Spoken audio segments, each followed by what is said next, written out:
Hi, welcome to part 9 on our exploration of contemporary art. What you're looking at is a kind of painting or drawing on canvas. At first glance, it might look like abstract art, and it is obviously influenced by some of those movements. But I think when you look at the title, which is called Stadia 2, you can see how it might start to look like something else. When you are looking at Stadia 2, first try to isolate the black lines from the rest of the composition. And there seems to be this sort of centrifugal structure that maybe reminds you of a sports arena in an amphitheater or an opera house, perhaps a political chamber.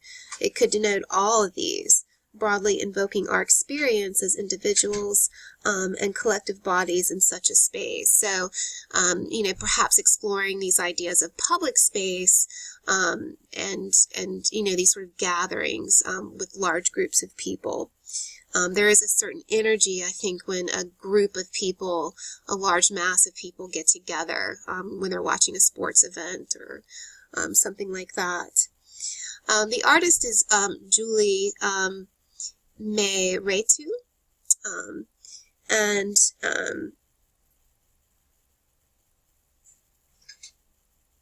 she's sort of, has sort of built this environment or represented this environment. And for Mehretu, she provides a setting in which people can gather, protest, pray, and riot in mass numbers. And these are things that usually happen when large people come together. Now try to imagine yourself in a large stadium at an important athletic championship, such as the FIFA World Cup or the Olympics. How do crowds behave? What type of phrases or slogans are they shouting? And at what volume? Think about the matching clothing and the painted faces of spectators wearing team colors or their flags and banners that they wave over their heads. In her monumental paintings, murals, and works on paper, Julie Mehretu overlays architectural plans, diagrams, and maps of urban environments with abstract forms and personal notations. So you can kind of see, if we zoom in a little bit, you can sort of see the remnants of some of these, I think, diagrams.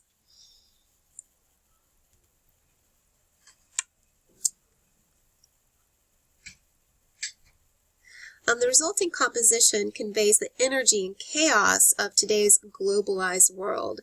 Stadia 2 is part of a triptych of works created in 2004, and it explores things such as nationalism, revolution, as they occur in the worlds of art, sports, and contemporary politics. And so I think you kind of see here where it kind of starts here kind of soft, and then it kind of spirals out, and you kind of get this circular motion and this sort of centrifugal movement, and then you have all these elements that I think communicate chaos and energy and those sorts of feelings. Gaze back into the painting and observe the various shards of color floating over the work's architectural skeleton. So you can kind of see there's like a skeleton of lines. Some of that is formed by the diagrams and maps that she's used as a layer, and then she's obviously incorporating these sort of abstract shapes and forms. The scene, however abstract, could easily represent the visualization of the sports arena. There's small circles, dots, and hash marks that float through the open space at the center of the composition, resembling the eruption of confetti that announces a winning team's victory, or alternately that of a lucky political candidate on election day. So it really does kind of look like that. I think the longer you look at this, you really can start to sort of make out recognizable forms. We'll look at some details. So if we're in this area right here, and then this is a blow up of that, notice the larger circles, triangle blocks, and parallelograms that float across the upper register. Far from arbitrary, these basic pictorial elements could compromise the designs of nearly any country's national flag. The cluster of red and blue stripes, for instance, located along the top right edge of the canvas, resemble the American flag without necessarily resolving it into a perfect match.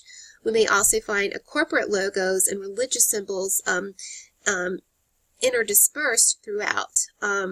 Meirutu is intentionally in drawing analogies between these forms and propagandist ways in which they are often used.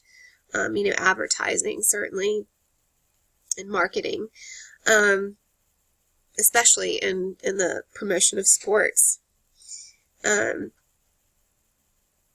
Lastly, observe the painterly gray marks that seem to rise from the lower and central registers like plumes of smoke.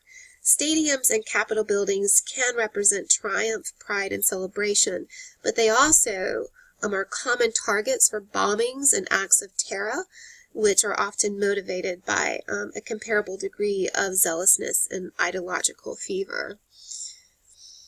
So her process.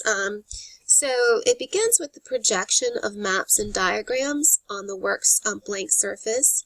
For these, the artist makes traces and hash marks that eventually grow into characters and communities. The first layer is coated with an acrylic and silica mixture that seals the drawing under this transparent ground. After drying, this ground is itself overlaid with more figures and photographs that are again assimilated into the composition. The artist describes her final product as containing a stratified tectonic geology, with the characters themselves buried as if they were fossils. This distinct sense of temporality serves as a metaphor for history, memory, and the legacies of past cultural eras that still influence contemporary life. Here's another detail over here. This is an artist, L. Lichki Prawn, and she was actually a constructivist painter. And clearly, I think you can make some references, and you can see the inspiration that perhaps Meirutu, was most likely influenced by this constructivist movement. While nationalism, sports, and global politics are key points of entry into the work, Meirutu also considers art historical precedents for these themes. If you look at this detail, take a look at the orange diamonds at the side edge, the black quadrilaterals intercepted above, or the dynamic red X found at the top edge. These lines and shapes are unmistakable references to the Russian constructivists and Bauhaus movements of the early 20th century, and to artists such as Alexander Rodochenko, Kazimir Malkovich, and L. Lichki, and Wallace Kandinsky. These artists conceive of pure abstraction as a way to wipe clean the slate of history and to promote universalism and collectivity in art, politics, and culture. Now, we did look at one of Wallace Kandinsky's works. Remember, he is sort of considered the father of abstract art. He did these images that they were verging on abstract art, but they still had recognizable forms the more you looked at them. I'll bring one of those images up now. So here's the work we looked at when we were looking at Expressionist art. Wallace Kandinsky, Improvisation 28.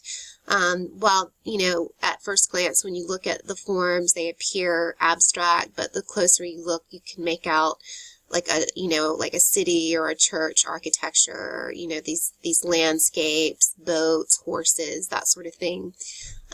So she was also influenced by his work. So another theme to also consider is this idea this layering, and also this idea of global networks. Because she built her pieces from multiple layers of figures and ground alike, the color shapes and the planar forms in Stadia 2 seem to be suspended between surfaces and are often caught in a swirling motion around the axis of her composition. The I cannot say this word, dynamism of her work makes references to traffic patterns, wind and water currents, migrations, border crossings, and travel. Depicting patterns of movement, Meretu emphasizes, on one hand, the militarization of bodies moving within and between national or digital spaces, and acknowledges the increasing speeds at which the world seems to be moving. Yet while her compositions might be sort of disorienting at times, we are given a chance to reflect on the potential and importance of such interconnectedness. Born in Ethiopia, Merehetu has lived in Michigan, Rhode Island, and Dakar, Senegal, and now resides in New York City.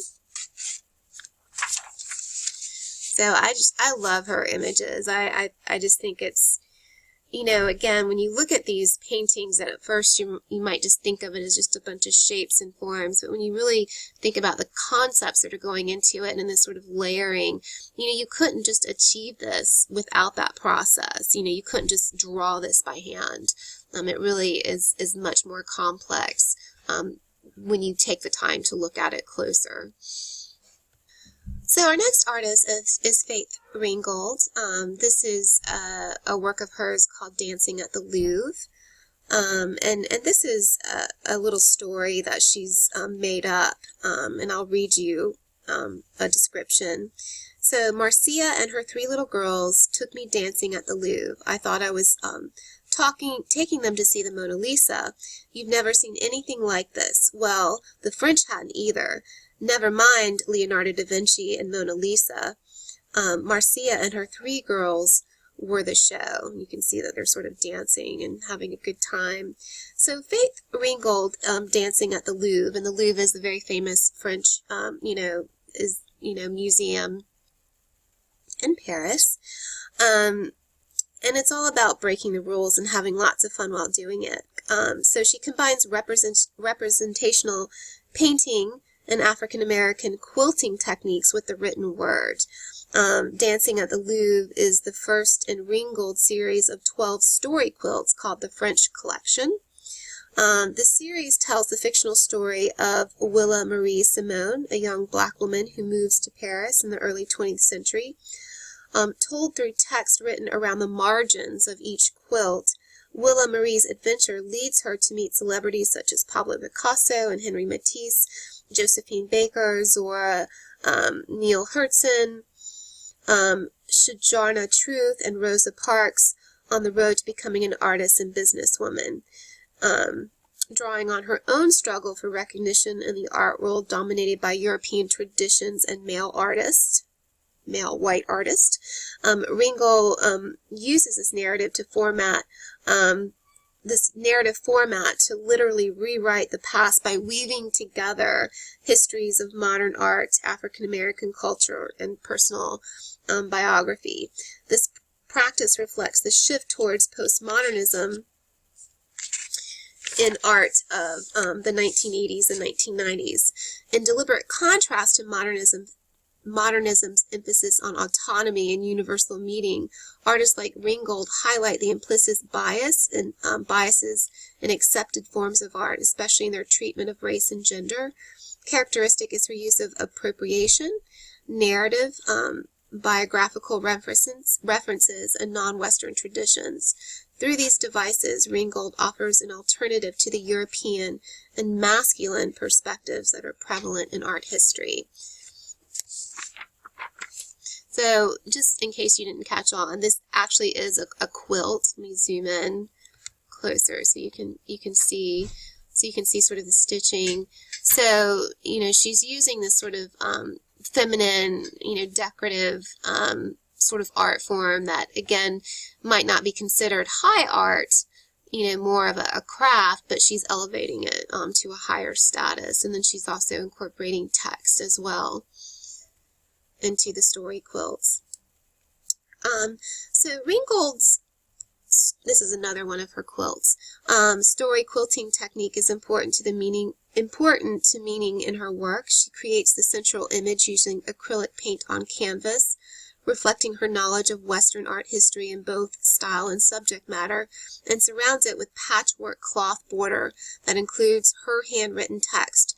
She then uses traditional quilting methods to sandwich a layer of batting by stitching the decorative front to the plain cotton backing. She first developed this format in Who's Afraid of Aunt Jemima? This was done in 1983, a large quilt that transformed the marketing stereotype into Jemiah Blakely, a successful black businesswoman. Comprised of squares of fabric, painted portraits, and text, Ringgold's quilt draws on Afro-Caribbean storytelling practices to create the Blakely's family folklore. Made soon after the death of Ringgold's mother, Willa Posey, who was a seamstress and fashion designer in Harlem, the quilt also serves as a personal tribute to the inspiration and creative skills she passes on to her artist daughter. Ringgold's technique positions her work more in the world of folk art and craft than European traditions of fine art. Associated with women's domestic work, quilt making has historically been important to maintaining female relationships. Quilting is often done collectively, allowing women time together to gather and have conversations away from men or others outside their community. Young girls watch and participate in the activity in order to learn family stories, cultural background, shared knowledges, and technical skills associated with their maternal and domestic roles. Although quilts are common in a number of cultures, Ringgold's African American heritage recalls their historical role, especially within the Underground Railroad, to communicate codes and hidden messages that remained unrecognized by outsiders to the community. The Underground Railroad was a network of secret routes and safe houses in the 19th century that allowed slaves of African descent to move northward to freedom. So let me zoom in too so you can kind of sense how, intricate these works are. And just so you know, Aunt Jemima is the sort of iconic woman that you see on, the pancake mix, and again, that's sort of a caricature of African, American culture, what, how, Western, white Westerners have sort of, interpreted that. And here we see, like other, art, artists, African American artists and African artists, sort of trying to rewrite that history and sort of reclaim these icons in a more authentic and accurate way. So, in addition to her story quilts, she's also actually written some children's books. So what you're looking at is the cover for a book called Tar Beach. It actually won a Caldecott Honor Award.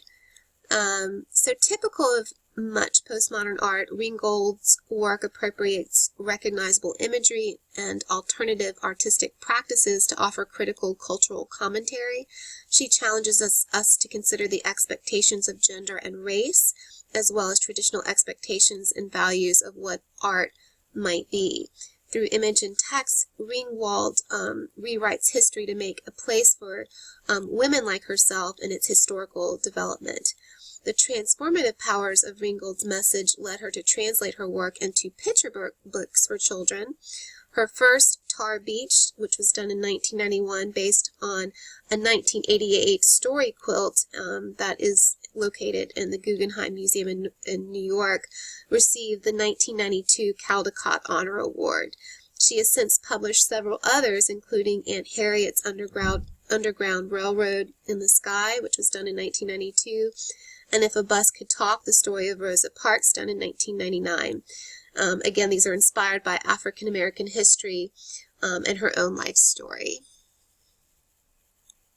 So we're going to be looking at another African American female artist, Wang Chima. I love her work. They actually had an exhibition of her work at the Nasher in Durham, and it was just amazing. Again, these are very large-scale pieces, so again, it's hard to appreciate the scale in terms of the size, but they're huge. Incredible artist. I have a book of her work, and I'll bring it into class so that you can look at it. And so this artist uses the medium of collage. Wang Chima creates new worlds that reimagine culture through the realm of fantasy. Mutu was born in Nairobi, Kenya, and educated in Europe and the United States. Her art is global in nature, and she clearly relishes complicating both Western and non-Western cultural norms, which we often see that, this sort of infusion with many artists of African American and African descent. Questioning how we see gender, and again, by infusing these Western and non-Western cultures, we look at how we see gender, sexuality, and even identify culturally. Wang Chima's artistic practice includes video, installation, sculpture, and mixed media collage. And she has done some amazing video installations and performances. One of her recurrent themes concerns the violence of colonial domination in Africa, particularly in her native Kenya. Her images incorporated the female body, specifically an imagined African body, subjected to sexism and racism on a global scale.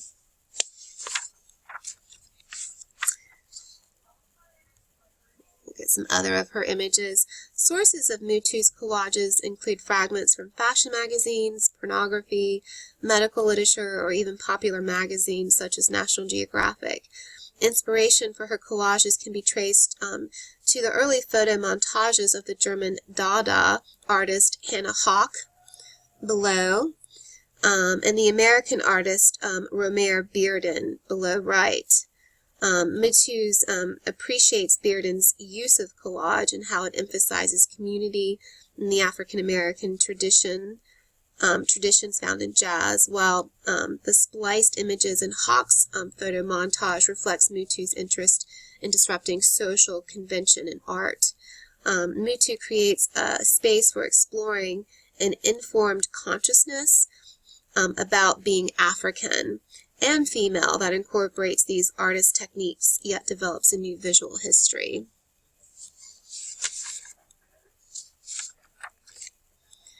And so let's go back to Mutu's image, look at some details. So this idea or this theme or this image that she has created, the praying mantra, centers on female subjectivity, eroticism, and the notion of hybridity, both in concept and imagery. Hybridity is a concept often used in post-colonial studies. It describes how the mixing the culture of colonized and the colonizer can produce a third space for newer and often disruptive understandings of cultural identity. Colonialism in Africa, which began in the 19th century, violently wrestled power from Africans for the benefit of European nations through the enforcement of strict military and administrative controls. As colonialism waned during the mid-20th century, other social and political issues emerged. Mutu's work was shaped by this complex history and by issues such as the rights of women that came to the fore at the end of the century. There's another detail. So again, it's just incredible. So all this is like painting and collage, and again, it's very intricate. And again, this slide is not doing it justice. In Mutu's praying mantra, a female creature appears to recline on a geometrically patterned blanket that is sprawled between trees or perhaps on a bunch of trees. The blanket resembles a kubu cloth, a traditional fabric created by the Kubu people. legs tightly crossed in front of her. The figure stares suggestively at the figure with her right hand positioned behind her head. So let me go back to the main image, which is surrounded by a cone-like crown.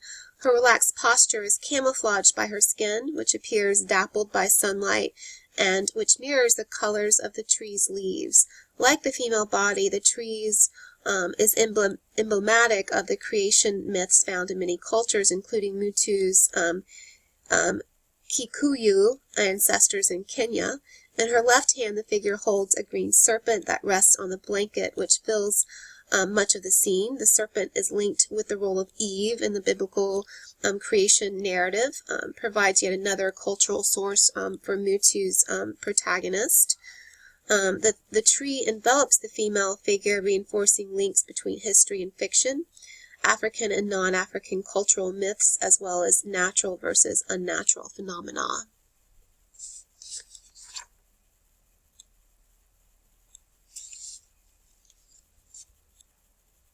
So the title Praying Mantra recalls this idea of a praying mantis, which is an insect that resembles, and she does kind of look like this sort of fantasy female figure that Mutu has created, with her prominently bent legs.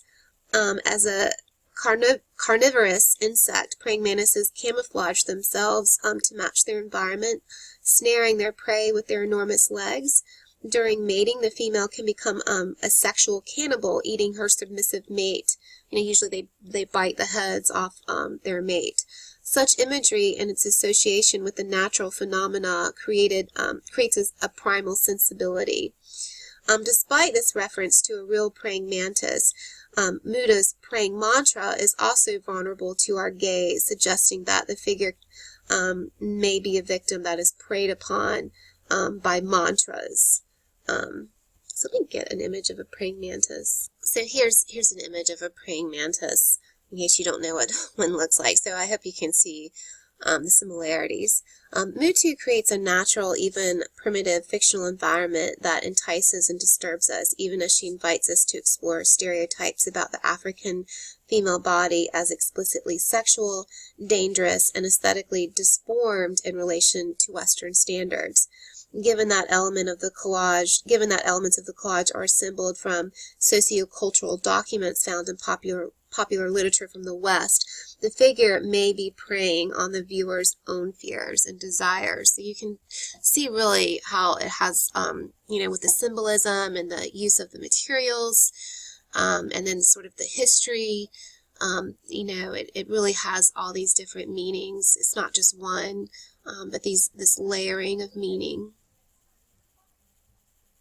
So I'm going to stop here. We have a few more works to look at, but we're almost done with contemporary art. And I hope you've enjoyed it. I think this is one of my favorite units in teaching AP Art History. I think next year I'll try to teach it first instead of waiting till the end. But stay tuned for part 10.